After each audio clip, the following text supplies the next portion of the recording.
Good morning. How's everybody doing? Hey, all right.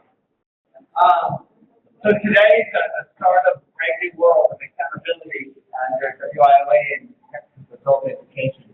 I'm going to spend just a couple of minutes here, and then Terry's going to just dive in with some new stuff, and we'll leave you plenty of time for questions and things like that. But many of y'all have probably heard me talk about kind of like the big picture, how do all these things fit together at the federal level and all that. I'm going to do it again, just to give you a little bit of background about what happens in our shop when it comes to getting to a point like today. Okay, I took my mic. Okay. Was I just going in mic? Awesome. Okay. Sounds like I was just going the room. There you go. So I want to launch into the big picture of performance accountability and really give you a little framework about how it all fits in terms of what happens in Washington, how do we get down to you on your computer putting stuff in the Teams. And there's a whole cycle there that has been very active and turbulent in the last couple of years in terms of transformation. But it'll probably help you have a perspective to kind of, at a minimum, understand how it all works, and maybe understand some of what we do every day and what Terry for sure has spent the last 18 months working on, and me coming in and out of very busy business also. And one thing, within our organization, GMC, we kind of are the interface of performance with you. But we have a whole other division called the Division of Operational Insight. And it's a room full of statisticians and math and SPSS and Excel people. And they do the performance for the whole agency, all the programs. The director of that is Adam Leonard. You'll probably hear his name come up. And he is probably one of the best in the country. He gets DOL consult him, people consult him all over the place. So we're very fortunate to have him. He helps us plug into the bigger framework, how does it fit across. We have as much as possible, a unified system on the performance side. Few states, I don't probably know any that have that level of expertise on performance. So Carrie's the one that kind of takes his stuff and his analysis and then connects it to practice, because Adam doesn't know adult education. We've never been in an adult ed class, so he doesn't know what we do. He just knows the kind of mechanics behind it extremely well. He's a wonderful guy. But our job is to kind of communicate that out and translate it into things like teams and policy and AELs and all that fun stuff. So let me give you a little bit of perspective of the last couple of years since the WIOA has passed. And how do these things fit together? So if we think of a hierarchy here, the Workforce Innovation Opportunity Act is the law that approves and authorizes a wide variety of workforce development and adult education services. The big ones would be the Adult Education Literacy Program, which is Title II, Title I programs, which are the workforce programs that you think of, and then Title III, which is the Vocational Rehabilitation Act, the VR program. And then there's some other, many other smaller programs tucked away in WIOA. We're the only agency in the country that has all the titles within one agency. So we don't have to coordinate with any other agency to kind of do this work, which is a huge advantage. So when I talk about Adam and performance, we're doing it for the whole law, not just one part of it. And that really helps us integrate and move quickly and kind of think through things as a system. So within WIOA, there's kind of two interesting things that sometimes cause quite a bit of consternation for us. And let me tell you about this. Let's get into some of the politics of things. So in the law, there's something And it's in statute, and it essentially means that any of the programs in WILA have to jointly report the same thing. So a workforce center, a vocational rehab performance, adult education, they're all reporting on the same measures that are defined in the same way. And that's probably one of the biggest innovations of the Act. WIA, the previous law, you may remember me saying this, brought the programs together, but they still were kind of like very easy to operate in silos. And they did not have joint performance. So entered employment in adult ed was different than it was in workforce development, although it looked kind of the same. They had a EFL game for WIU, but it wasn't like what we did, but it sounded the same. All that's gone now, it's all the same, and that's awesome. It helps us out tremendously. But for some reason, and I say this with great fondness, but the Department of Education, for some reason, doesn't like to completely get on board with this idea of joint reporting. So they have their own kind of reporting system still. And we would argue, and we do frequently, that they really don't need to do that anymore. We've got it controlled under the joint reporting. But they still are promulgating and promoting their own version of reporting, which is the same but more narrowly defined. And you'll learn that over the next few days. Definitely you'll learn today. And so under the joint reporting, there is this thing called a participant individual record layout. Terry's going to go through that again, the plural, you all know that because we really launched that heavily last year through our summer session, kind of grading on this. And we launched it with the idea of it being really about the intake data, correct? Remember that? You had to do your enrollment forms differently, a lot of new data to collect. The plural is actually much bigger than that. It's everything that the individual does. We focused on that demographic stuff at the beginning because it was done. We knew what it was. The other stuff was still getting developed. And we needed to get that out there because that was going to be a major change for you at anything. But the plural, and you'll learn this from Terry soon, is everything, all reporting for a participant. The Department of Ed understands and agrees with the plural, but they're still promoting their national reporting system for adult ed reporting. So if you ask me adult ed, they'll say, well, you have to report through both. If you go to the Department of Labor, they'll say you have to do this twice. For some reason, adult ed has been able to advocate to kind of keep some independent through a separate, not different, not one that alone is done jointly. But the NRS tables are there, and we're going to go through a lot of things. At the end of the day, that's what I'm going to have to submit, at the end of the year, as well as the pro.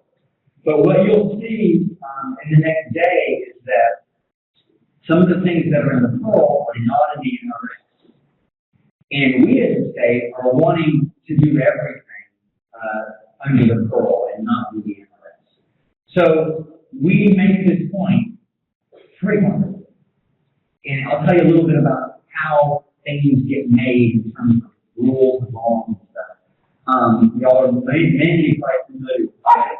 As the law was rolling out every way, they would do these things that were public comments, where they would release a draft of something, send it out to the public, and say, what do you think about this? In the data world, they're called information collection requests, ICRs. And I got them all right here from the last couple of years, just pages of these things. Some of them I cannot understand at all. They're like, got sigma signs and all this and that, because there's this data calculation. But some of it's programmatic reporting stuff on the data. So those get released, and we always comment. And it has served us very well. And when I say comment, we look up an analysis, we look at them, we say, okay, okay, they want to use it. How do we feel about it? Yuck, yay, whatever. And we write it down, and our commissioners or our executive director sends the letter to the Department of Education or uploads it into their comment system. And the Department of Ed is obligated to do something with that information. They have to read it, make a response, and maybe change it, maybe not. So a couple of months later, a new document will come out and say, here were the comments we received from the public. And it seems like, I mean, I'm being a little egotistical here, but it seems like 75% of all extra comments, because we're very active. Not a lot of other people do this. But we have gotten so good at this that last year when we did the first comment on the NRS, and if you're signed up today, there's 5 major ways to get engaged, a measurable skill set. At first, the Department of Ed just wanted to do 1, and then 2, and we kept commenting and saying, you need to do all 5. Because the law says do all 5, and they can say, well, we'll do these. And so we would keep commenting. And we have been able to get what we have wanted to see gradually. We still haven't gotten all of it, but you'll learn today. And we got a really big one on Monday. So they were doing another public thing and say, here are the comments. Some commenters said we should do the measurable skill gain for this because it'll help IET. And so they respond and say, well, we really appreciate the comment, and we will do yada, yada, yada. And sometimes they say, we're not going to change it. And sometimes they say, there's a good point. I think you've made a good point here. We'll modify the official document. So that has been going through iteration after iteration, really for the last 18 months or so. And we're getting to the point where we're got to be done soon. But that's some of the back that goes on. So you may hear Carrie mention the next day when we commented or whatever. That's what it is. And if anybody wants to read those, I'd be happy to send those to you if you want to see our public feedback or their responses. It's all out there in the public. It's all on the website. You can read it all. But we got so good at this that the National State Directors of Adult Association, all 50 states and the territories, started taking our comments and kind of stapling their letterhead on them and sending them. So that helps us get away from this, oh, it's only Texas and Andrew and Adam and Jerry making the right. And then also, there's also the adult directors saying, hey, we're on board with this. It makes a lot of sense. So we have been able to get all kinds of little wins, which I'm really happy about. It shows the democratic process in action, and it's going to help us. So that's kind of the framework. Below this level, there's actually kind of teams and our guidance, and that's kind of their interface with this. So you put stuff in teams, and then we pull it out and put it into the NRS table for the Department of Ed or into the Pearl and send it off, and we have to report. So there's actually one more layer there, which is your public interface. So that's just some background. Hopefully frame some of this, but we'll be going into some deep things, and I hope it allows you some framework to kind of attach this process to, instead of just being a bunch of stuff out here. You know? But we're very much doing our best to kind of transmit what you need, what we think you need to be successful through this process, and that's largely what we consumed a lot of our time the last year. So, and we love it. And I love when we see that we get our voice. So I'm going to turn it over to Carrie here, I think, to get into some other fun stuff. So Carrie, take it away.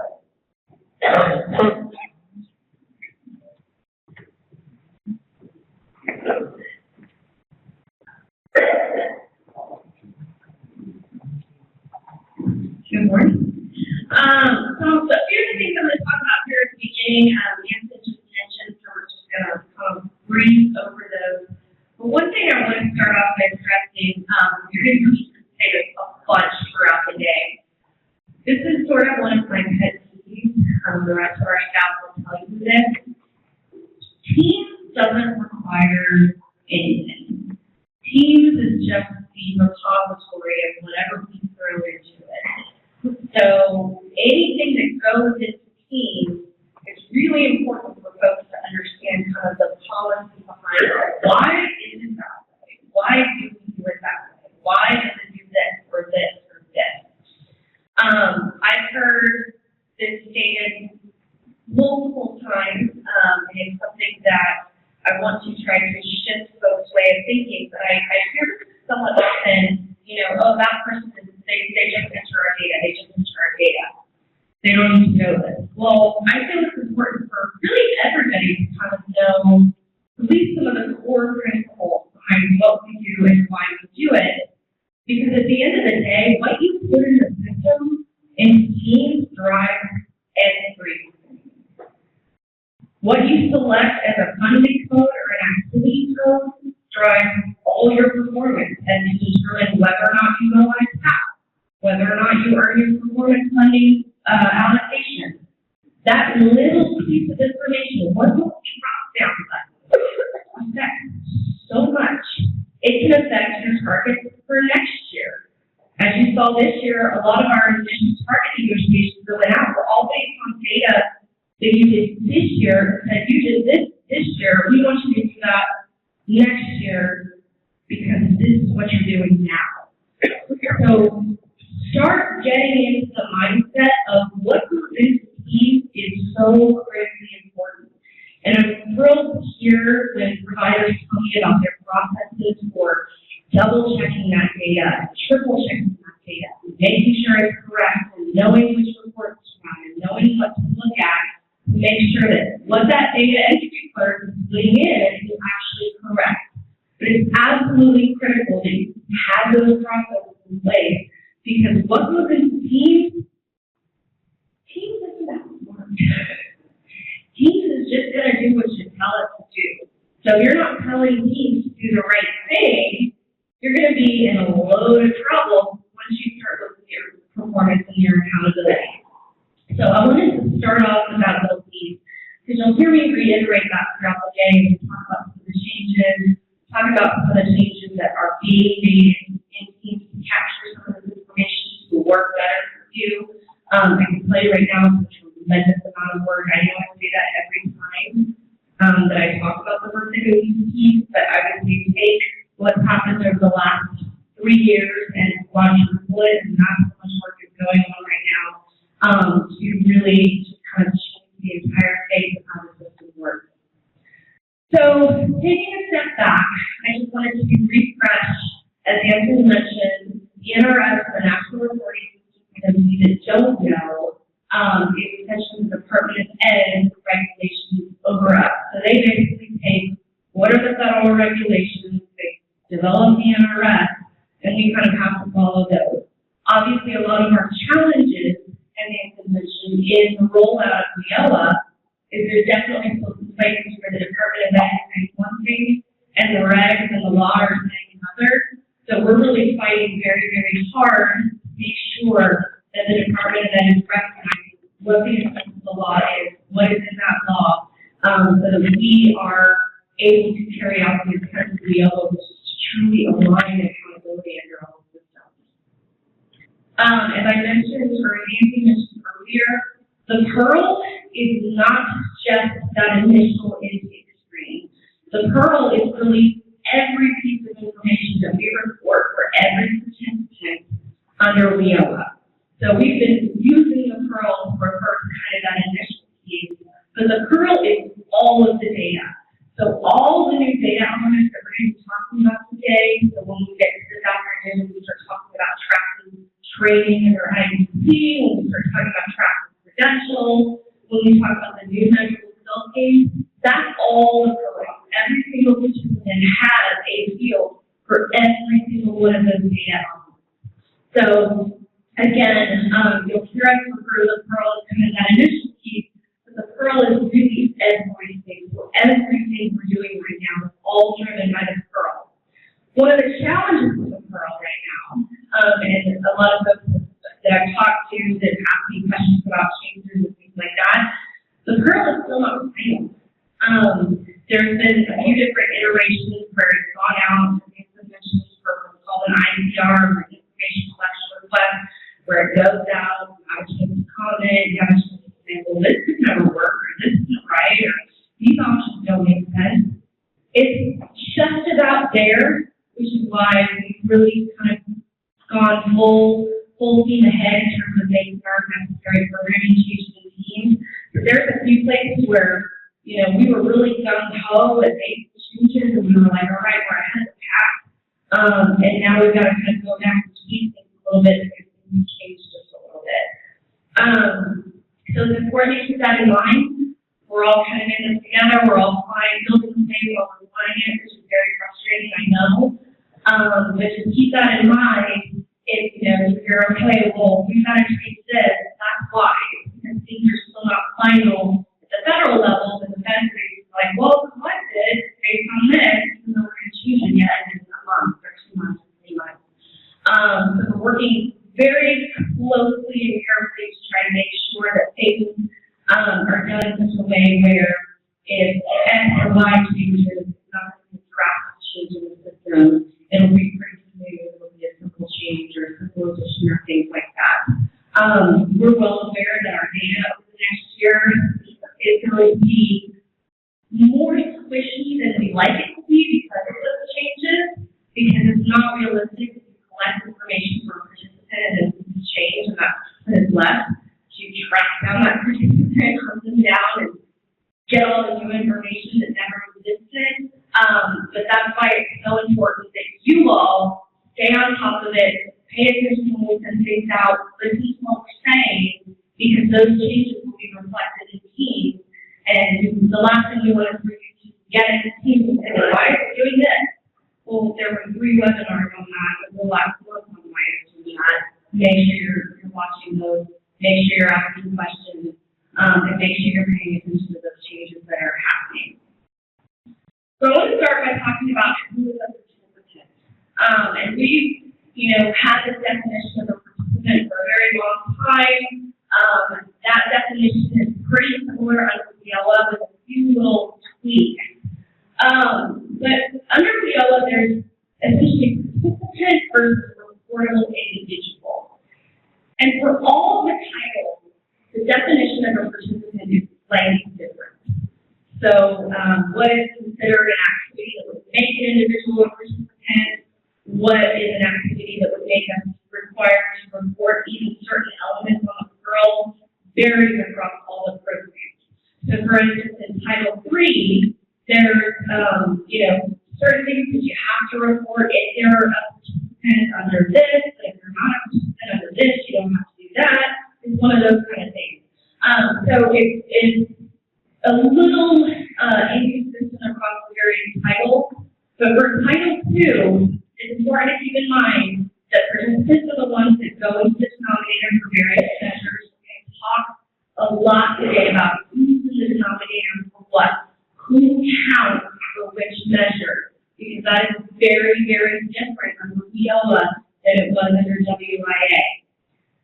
A participant is an individual with 12 or more direct contact hours. We're going to talk a little bit more at the end of the day about what is considered a direct contact hour. But keep in mind that 12 hours does still apply to WIOA. However, WIOA does have what's called a reportable individual. This is somebody that comes in, maybe gets assessed, maybe attends orientation. They still go into a certain section on the portal, and certain information is still reported on those individuals.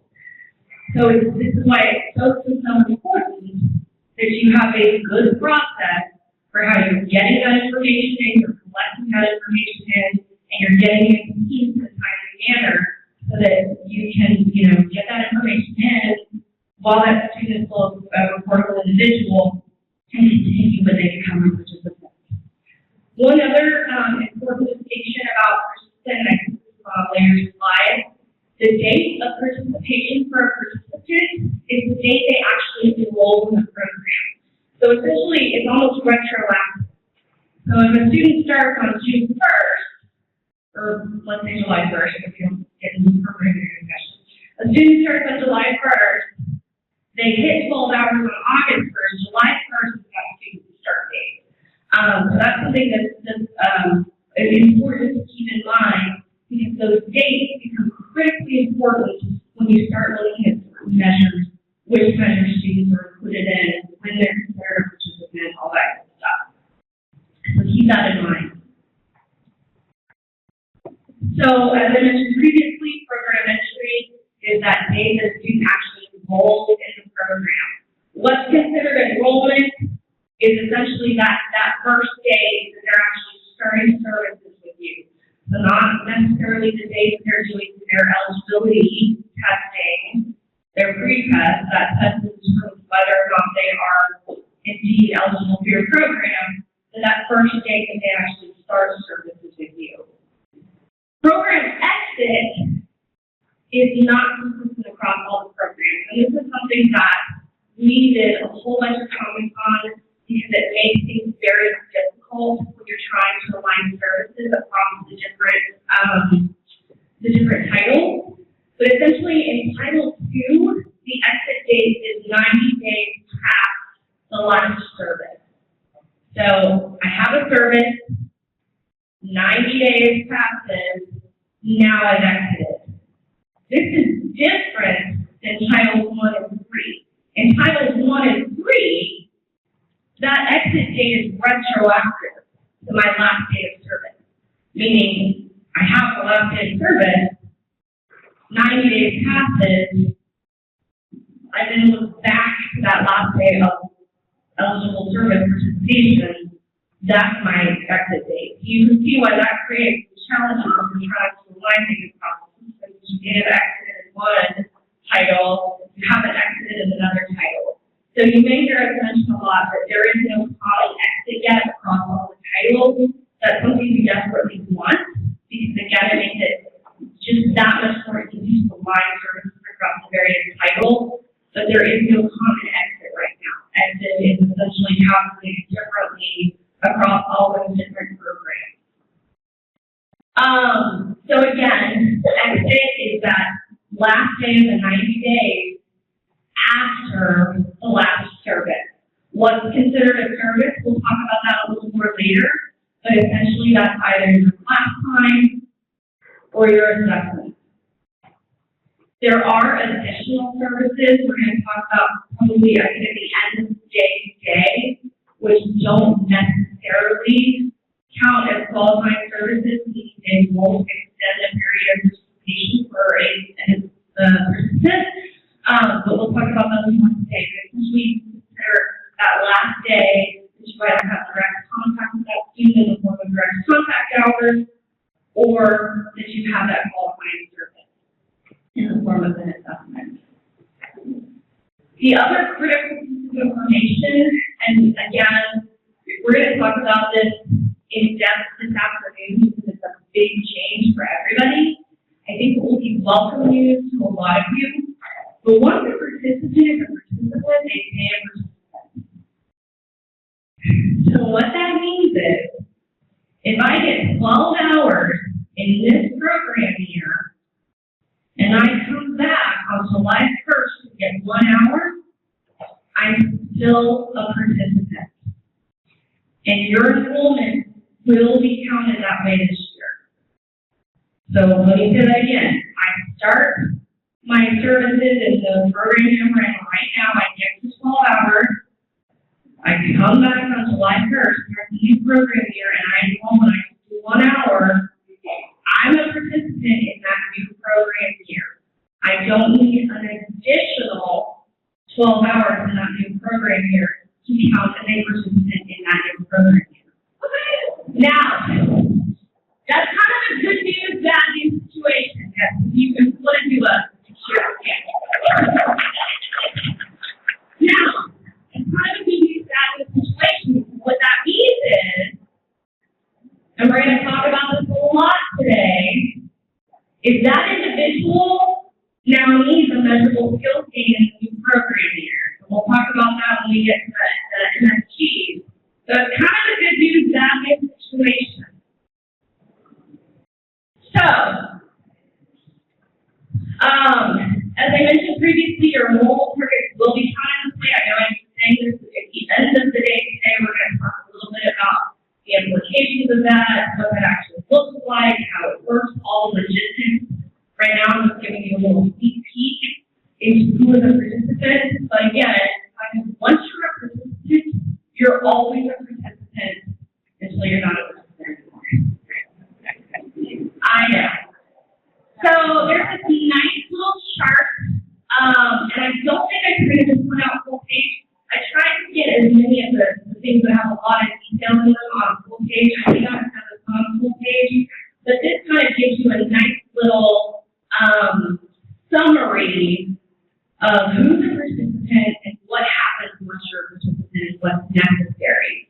this chart is going to be nice and handy, and you may want to print out the full page for yourself, because it gives you a good idea of kind of what has to happen with the student in terms of outcome requirements, things of that nature. And a lot of this is kind of what we're going to cover today is, okay, now that I am, depending on what kind of participant I am, what has to happen with me? What do you do with me? What's in place? What's next? So a little brief overview of measurable skills games, and it's going to be measurable skills games to death. This morning we're going to talk about it pretty much the whole morning. This is just kind of a little sneak peek introduction overview. We're going to next have a very in-depth discussion about measurable skills games, and after that, we're going to talk about some of the logistics and planning that you're going to need to do to make sure that you're prepared to count the new types of measurable skills games, because it does require you to think about things completely differently than you have for the last however many years. Everybody's supposed to. Everything's supposed to. Things are very different in the ELA. But in terms of the measurable skills games, the law itself has 5 types of measurable skills games. So there's 5 in the law. Now, it's a little tricky because underneath one of those, there's actually kind of 3 sub-levels.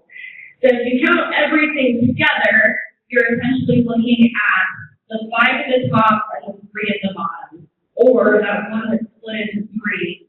So all of those together are all in this very measurable skills game. Now, you heard Anthony mention earlier that unfortunately the Department of Ed has decided that we are still not going to be able to count everything. So kind of reading from left to right, one of the ones that they decided that we cannot count is the secondary or post-secondary transcript. Now, in terms of secondary transcript, that's really not relevant to adult education. Our students are not in secondary school. They are, by law, out of school. But it does not allow you to count for any kind of post-secondary transcript. I will say the rules around counting a post-secondary transcript are pretty intense. An individual has to be enrolled in either 12 hours, 12 credit contact hours in the semester, or 12 hours over a year if they're a part-time student, so 6 hours a semester. The number of programs we have that are doing that level of intensity is pretty minimal, and I think one of the reasons the Department of Ed kind of haven't around on that one yet is at the end of the day, they can't think of a world where that's happening, where students are getting that many post-secondary credits. I think we're going to be the person to be like, ours are, we're doing it. That's definitely something, you know, you can push back on. The other one is progress towards employment milestones. This is really something that's focused on-the-job training, which has a very specific definition under the law and for apprenticeship programs. Otherwise, that they are not going to be counted under Title II. This one at the bottom, the completion of Carnegie units, this isn't a Department of Ed thing, this is a Texas thing. We don't do this right now. In adult education, we don't do this in Texas, so it's not relevant to us. So you'll see it crossed down there at the bottom. But the skills games that we can count, and again, we've got all morning to talk about these, but you've got your secondary diploma or equivalent, the process to be unequivalent. High school equivalency. You've got educational functioning level games, which now means either a pre-post test, the way you've always done it, or exit and entry into post-secondary education within the program year. And we've got some examples of that later, because there's a little bit of logistical and math things you need to think about when you're planning for this to actually make it work. But I think we have a lot of programs that are going to utilize this very well, and it's a great option for them. We also have passing technical or occupational knowledge-based exams. This is only applicable to individuals in an ICT program, and it basically indicates that you can pass either a national certification, a state certification,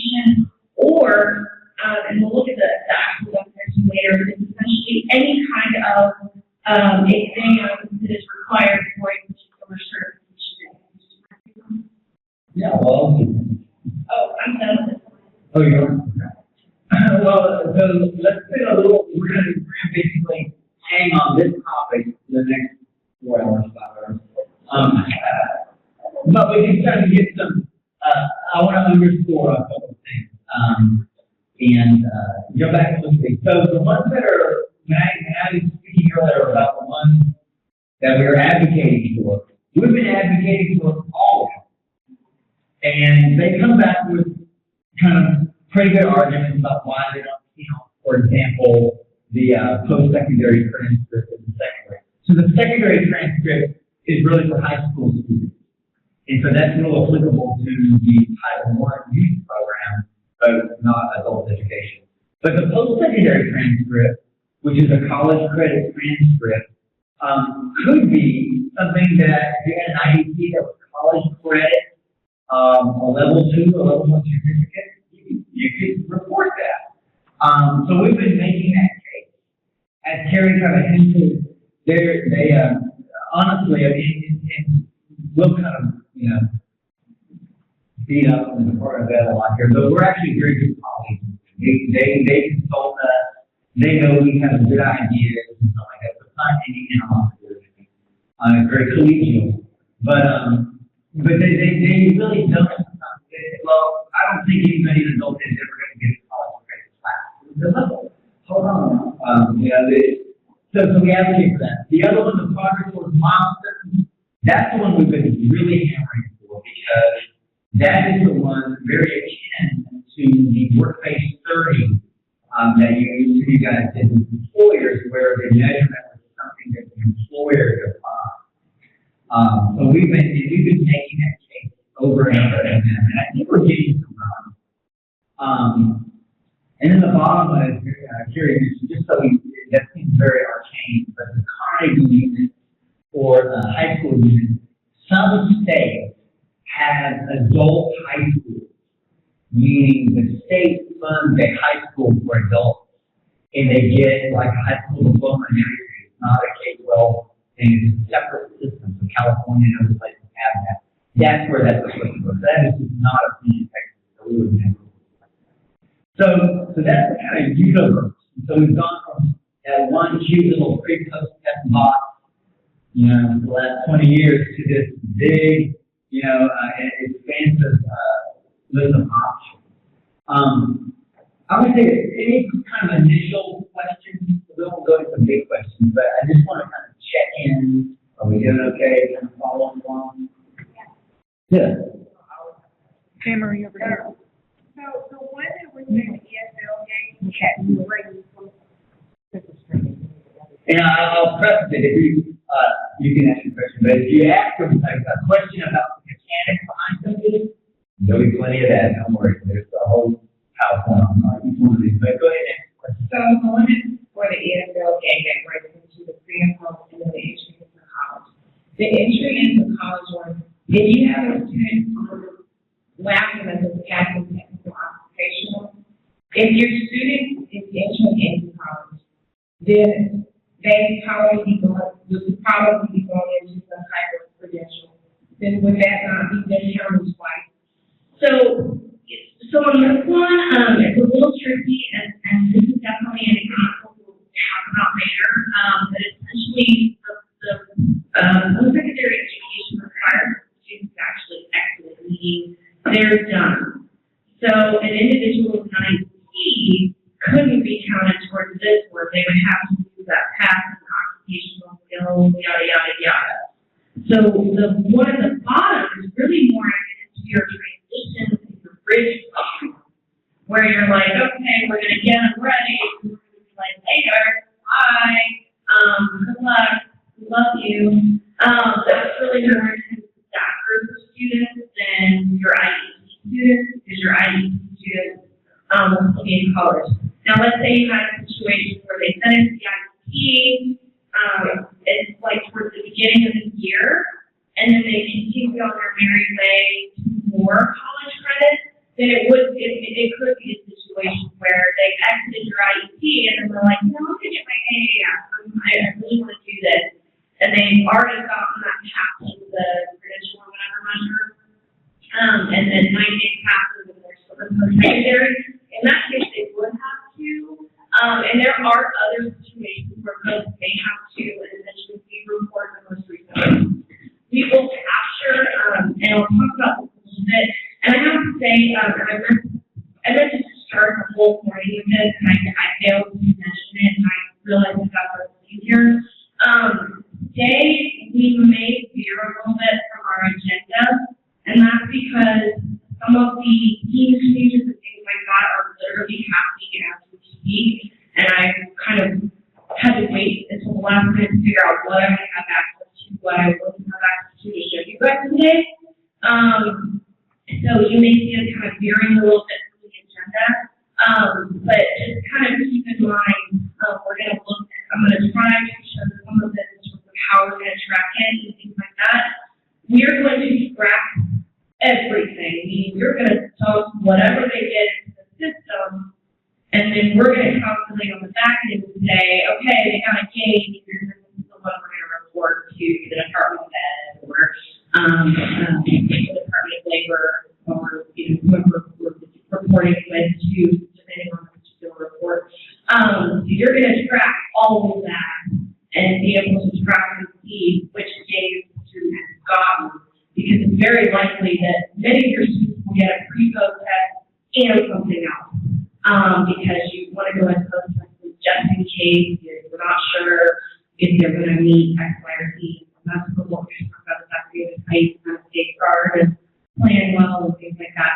I know that was a very long one, but I want to make sure you get as much information. So we'll get your follow on. But so one of the things I really want to start thinking about is like, how are we going to do it?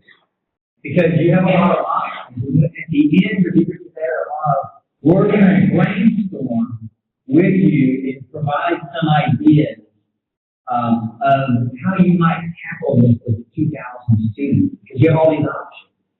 And a student could get several of these. There's several ways to get a game. So you want to kind of not, you want to have a way of saying which is the most likely one they're going to get. But there's a default that you might be able to do. But it's also something that you can't do one-to-one. You've got to come up with some sort of method to say, okay, 80% of our students, I think, will probably get this. There'll be some outliers. The ones that are AEP, we'll focus on this. And we're going to brainstorm what kind of me sitting on my couch on the weekend with some options that some fun kind of playing this through. I wouldn't say they're the only one, but in some ways they have to start thinking about it. And that's going to be right for lunch. Okay. And what was your follow-up? And we'll get to that. Okay, let's grab one over here. Yeah. You answered my first question as far as doing support on all of them if one student gets multiple games. My second question is, are they weighted or are they of equal value? That's an excellent question. All mental skill games are created. So they are all weighted equally. That's a really good question. Everything's equal, and our philosophy and all the changes we've made behind teams, we've also kind of already gotten this flavor from us at PwC. We want as much information as we can get. We want everything. And then we'll work it out on the back end. That's a lot of what's happening, and that's what Adam Leonard's group does, is they figure out, okay, this is how each of the systems is going to report this. We'll do all the magic on the back end to make everything happen. Lots and lots of long meetings about this topic. Exhausting. But yes, excellent question. So no waiting. No waiting, report everything, love it. I think we had a follow-on from Michelle. So I just want to make sure that I'm following clearly. So the post-exit entry into post-secondary on the program exit, that one is more specific to an AS or an AS. The other ones, no. It could be, so entry into post-secondary, another great question. Actually, developmental ed is considered entry into post-secondary under that definition. Entry into an ESL program. So if you have like an ESL bridge where you work with them until they got here, they exit, and we have a few PSL apprenticeship programs going on, across the state right now. It's pretty open. One other thing, and I'm gonna talk, I keep saying, I'm like, we'll talk about the players. You'll hear me say this, but I can't say it enough. We're very well aware of the limitations of the coordinating more data. If you're not aware, it's very limited. It's limited to the number of contact hours students. If they're below a certain threshold, it's limited to individuals that are only in national certifications or programs leading to a national certification. Right now, we still can't get the data disaggregated, so we are very, very close. I keep getting like little promises every single day that we're going to be able to get it. So a lot of what you'll hear us talk about when we talk about reporting is considered supplemental reporting, where you all will actually be able to report certain things, and that actually goes for this, it goes for production, it goes for employment. But there are some, again, it's kind of like Nancy said, it's like now you've got all these options, but the more options you have, the more carefully you have to be about making sure you're doing it right, because I guarantee in the future that when we get all this put into keys, that will be part of the monitoring review, making sure that if you're reporting something, you've got the right documentation. We're going to talk about that more this afternoon when we talk about the actual reporting of all this stuff.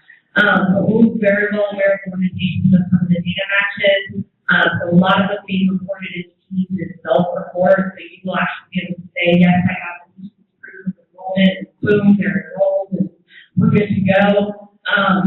The initial programming of all this stuff will not have file upload options, but we are working on that in the future, so you can actually say, boom, they're enrolled, and here's their transcript storage system. The sky's the limit. Lots of changes and keep happening. So the thinking now about like which one to choose. So think about the yellow one, that would be your high school fluency. So you could have a class of students that can go test for the high school fluency, and they pre-test it, maybe in September. They're going to go take their high school fluency in November. You have 10 of them and 7 of them pass. So that would be your measurable skill game. You wouldn't have to post test if they got the yellow measurable skill game. But those 3 that didn't, you need to do something with them to get a game. So you might have to bring them back. They need to stay in class if they didn't pass. But then you have to start thinking, okay, are they going to get this high school fluency before the end of the year? Do I need to post test them, etc.? So that's the thinking. Same with the bottom 2. If you have students that are in a transition class, and there's 10 of them, and they go to college and they go to enroll and all that, and 8 of them get in, and 2 of them say, I'm not ready. Well, those 8 will count on the right-hand side for that measure. But those 2, your career navigator or somebody needs to say, you need to get back over here and take a post test with something, because, I know you wanted to wait until after Christmas to go to college, but you need to get your name on you. So there's a kind of vigilance and different thinking that I think we're going to have to start to brainstorm what is the best way to do this. So the options are great, as I'm saying, but it also puts some weight on us in terms of being a little bit more different for faculty. So Kathy had a question back over here. Kathy, now you want to ask a question? And then we'll move on. I was just going to say thank you for this. Wait. But I'm getting a shout out. Yeah, we have to wait until we get the mic for the folks I here to just hear. wanted to say thank you for expanding this. It's fantastic. It's much more optimistic view of what our students can do than that pre and post test. And now we're going to be able to capture it, all that they can do. And the fact that Department of Ed didn't see adult ed students go in the post test, you said, please test. Yep. Okay, so we'll show them. Yeah. Yes, we will. They also don't think that they can get occupational certificates, or they don't think that they're in programs with employers either. So we're really sticking it to them on a lot of stuff. But when this first came out, we made the NSC document look the status of the first grading bench in my life. Because I'm like, oh my God, now we're gonna get to see, like, what performance in WIA could be like, WIA. And I ran, and it was one of these things where it said, for the Title I program, performance will be this. And then it said, for the Title II program, the performance will be measured with pre-post testing. That was it. And I freaked out. I'm like, oh my God, we are not going to do stuff with pre-post testing for the rest of my career. So that's where we had to start advocating to make our point. So it is going to be able to really tell what you're doing. You know, that's what the magic is. Now you can really have the opportunity to show what you're doing. But it's been a lot of legwork, and we have brought it along. And there was a lot of stuff. But like I said, it's going to be I think it's very, very exciting. So let's Harry keep going here. And there'll be a deep dive on all this. So don't worry, you'll get your questions done. And bear with me, as I mentioned previously, we are going to deviate a little bit from the agenda. We will plan break after this. Originally, we didn't have a plan, and when I started preparing for today and going through the content, I was like, oh my gosh, people are going to like either crawl under the table or run out of the room screaming because it's so much. So I want to make sure we do take a planned break. But just, we'll get through this, and we'll take a quick break. But I do want to talk about credentials. And credentials clear your mind, first off, of the whole, we have our outcome measures and our secondary outcome measures. That was WIA. Everything under WIOA is really focused on outcomes. And so it's essentially, you get your measurable skill gauge to show your progress while you're in the program. That's the point of the measurable skill gauge, which is why I'm curious if it's going to be very much effective, but we won't talk about that right now. But then what happens after is just as important. So this whole idea of, well, the secondary outcome measures, that's on the table, we look at it for time, sometimes we know what's going on. What happens after 2 weeks is just as important as while they're in your program. And so that's when we get to credentials, which are essentially what a student achieves after they leave your program. So under WIOA, the types of credentials that are measured, you see at the very top, we have secondary diploma or equivalency. We'll talk about this. When we talk about, we'll talk about it during measurable skill gauge and other credentials because it is so different. I want to make sure everybody's clear on how it works. Secondary school diploma, you'll recall, is a measurable skill gauge. It's also a credential. It's both, but it's different. It's a different measurement of both of these. We'll get into more detail later today and tomorrow. You've got your higher level degrees here. So if you have students that go on to get an area, that would count as a credential. See the occupational licensure, occupational certificates, occupational certifications. I'm sorry, I missed the bullet point there. Other recognized diploma, degree, or certificate. It's pretty broad, and it sounds pretty broad, but there are some very specific no-nos, like things that may seem like they fall into this, but explicitly don't count as a credential. And so we'll talk about those a little bit during the credential conversation tomorrow, so that you can be sure what we're doing is we'll get that student credential. So as I mentioned previously, high school equivalency, the determination of high school equivalency as a measurable skill gauge versus a credential, two drastically different things. As a measurable skill gauge, it's just get your high school equivalency. That's all you need. Done and done. Doesn't matter who you are, doesn't matter what level you are. If you didn't have it and you get it, great. As a credential, it's a whole different ballgame.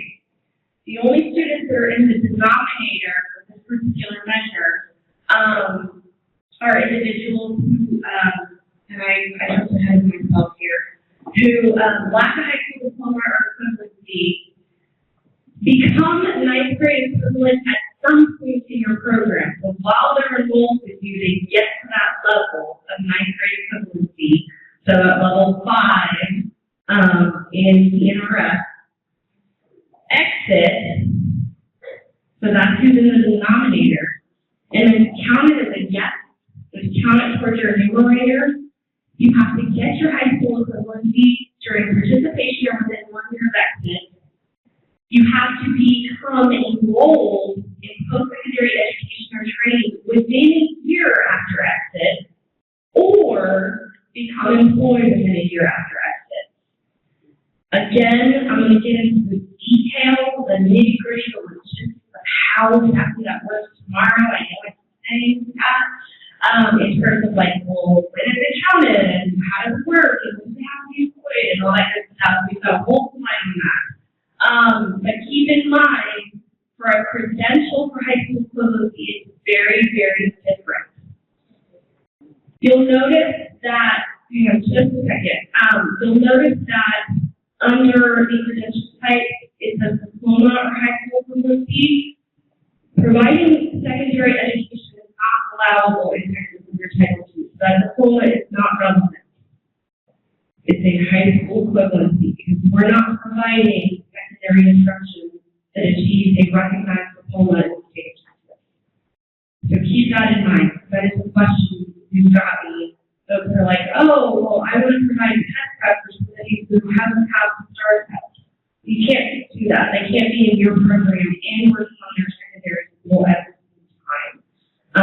So again, we prepare students for high school equivalency. I just want to say one more thing, and then we can get a question. Again, as I said previously, using high school equivalency for your measurable skill gain, there are no restrictions. Any participant can get this for measurable skill gain, but they get credit for whichever one or particular one, as we mentioned previously, we track all measurable skill gain. So the student gets high school equivalency and then passes a credential or certification exam, they get credit for those before the most recent one. So the sky's the limit on those particular gains. So I think we had a question. Hand. Yes, sir.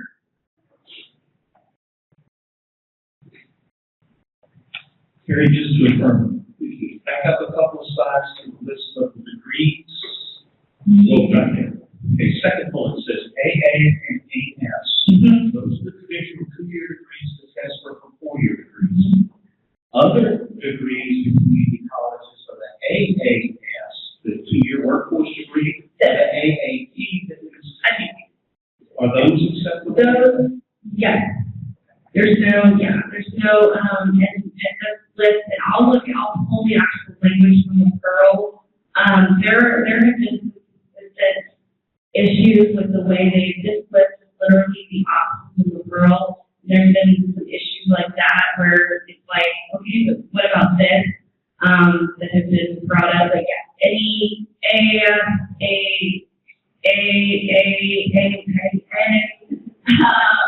as long as it's that degree, Yeah, I'm not exactly certain here, but I don't think though that taxonomy of degrees is the same across the country. There's some, like those may only be in a Texas nomenclature for a degree. Not completely sure about that, but those would count for sure. Secondary, 2 years, 4 years. yeah, good question though. We got one.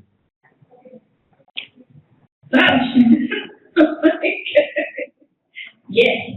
Carrie, on the list of the slides there, the other recognized diploma, the last one, can the other recognized, can it be a foreign recognized diploma? No, because that would be something, it has to be something that students earn either while they're in their program or immediately on exit. So if they come in with it, it doesn't count as a credential gain for you. They already had it, essentially. Okay. Does that make sense?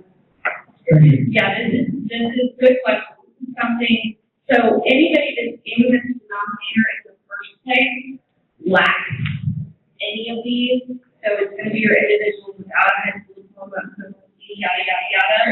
There's another level of credentials.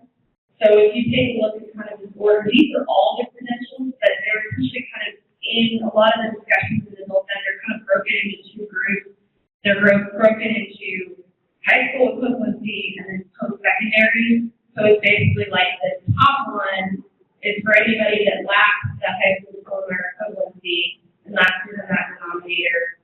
And then you have all this other stuff for your folks that do come in with a diploma or equivalency or degree, and they've got to do another level.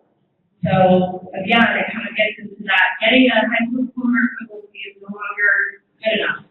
You've got to get them to another level once they leave your while they're in your program and once they. But good question. Really quickly, I do want to move to employment real quick here. You'll hear us talk about this a lot. There is no entered employment or routine employment, so under WIA, especially if you were unemployed, you had to get employed. If you were employed, you had to retain it. It's all measured that way. This under WIOA, there is literally, am I employed? Wait, order, am I employed? The challenge with this is that because that retention measure doesn't exist, that second point of measurement is kind of looking at the historical data is a lot lower than we would want it to be, because under the first one, if you're looking at just a retention measure, you're employed in the first one, and then we take everybody that was employed in the first one, meaning they had an access, meaning they were showing up in the data, yada, yada, yada, and then we match it for the second one, and the retention looks really, really good. Kind of a false positive, because under this, we're having to look at both quarters, starting from square one, we're having to look at who's in the data match. So this is another one where we'll be talking about supplemental records, how you support folks that maybe don't show up in the data match for whatever reason. Because again, the key thing to keep in mind about employment is stressing this, and I actually have some statistics to share with you tomorrow. Folks without a high school or without an SSN, there's no exemption anymore for quote unquote not in the labor force. It is still a category under CLS, and they kept it in there specifically for Title II, but you're not exempted from this measure unless you meet one of the exclusionary reasons, which include becoming deceased, becoming incarcerated, institutionalized, hospitalized, or called to active military duty. For one of those reasons, you'll be taken out of that denominator. But beyond that, you're in. If you're in the program, you're in. No exceptions. So you can imagine kind of how our data looks when you suddenly take all these people that used to be kicked out of the denominator are suddenly in the denominator. It's huge difference. So we'll look at some of those statistics tomorrow, what that actually looks like. One important thing to keep in mind about this is for your incarcerated individuals, and this is important to keep in mind if you're doing any kind of release, post-release services, re-entry services. Once that individual is released, they're back in the denominator. There is an expectation that they will become employed. So again, you've got to kind of think through your plan and what's going to happen with those participants and how you're going to plan to make sure that they're successful. I do want to take this opportunity to mention supplemental records and how supplemental records work. As I mentioned previously, everything we say about supplemental records, you'll want to keep in mind that yes, you have to report this stuff. Nobody does this, right? Nobody in here does. While we're trying to talk about supplemental records, just because you can report it doesn't mean you should go hog wild. You want to make sure that you have all the appropriate documentation when you start reporting stuff. And we'll get into this in a lot more detail today and tomorrow. But Teams is the program to collect data for both traditional data match and manual data entry for employment and wages. All credentials except high school equivalency and access. I'll talk about this during our credential discussion tomorrow. There are a few exceptions to that, but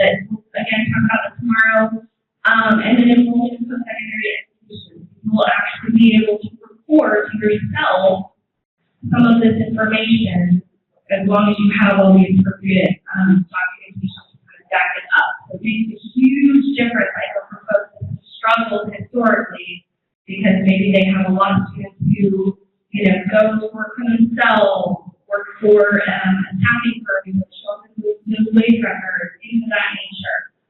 So we will have the opportunity to report that information to you in the near future. I have mentioned exclusionary reasons, but we've been getting a lot of questions about this. I'll tell you right now, I am not the expert on exclusionary reasons. Okay, well, what do we have to have? Let's approve, yada, yada, yada. A lot of that still doesn't exist in terms of what's required. So they decided, still being written, all the guidance, etc. That if you have a question and I'm not able to answer it, I will take it back, make sure we get an answer to it. I know there's been some questions related to the incarceration one, what do we need, what's the proof, what do we have to have, all that good stuff. How do we know if they become incarcerated? On this particular one, for exclusionary reasons for incarceration, it says very explicitly in a lot of the titles and guidance that these are individuals that you serve specifically in your corrections program. Meaning, if you have an individual that you're serving that just happens to become incarcerated and you're not doing anything with them, and once they got them back to prison, yada yada yada. I'm not certain based on all the guidance I've read consider that to be something that they're not going to be included in the data. What we're looking specifically at right now is students that are serving in your corrections population. But again, that's a question I'm actually taking. We've got our federal meeting next week that I'm taking this week because I want to make sure we're clear on who qualifies under that exclusion because it's a little unclear in some of the guidance. But as I mentioned previously, that corrections population is excluded from the employment and credential measure as long as they're still incarcerated when they exit. Now, keep in mind, that population, there is still an expectation of measurable skill case. You've got to do something with that population. They're not excluded from everything. They're just excluded from those exit-based measures. So that's all I've got. I know you've got a lot. I invite you to take a break, let it absorb. We're going to hold your questions. We're going to talk about them during the next session where we're going to do a very deep dive into some of this stuff. But I do want to take a very quick break. So if you've got a question, either hold it or text it. Get it. I promise we're not going to ignore you. But I do want to take a quick break. If everybody could please be back here at 10:35, and we will get into measurable skill game. Holy God.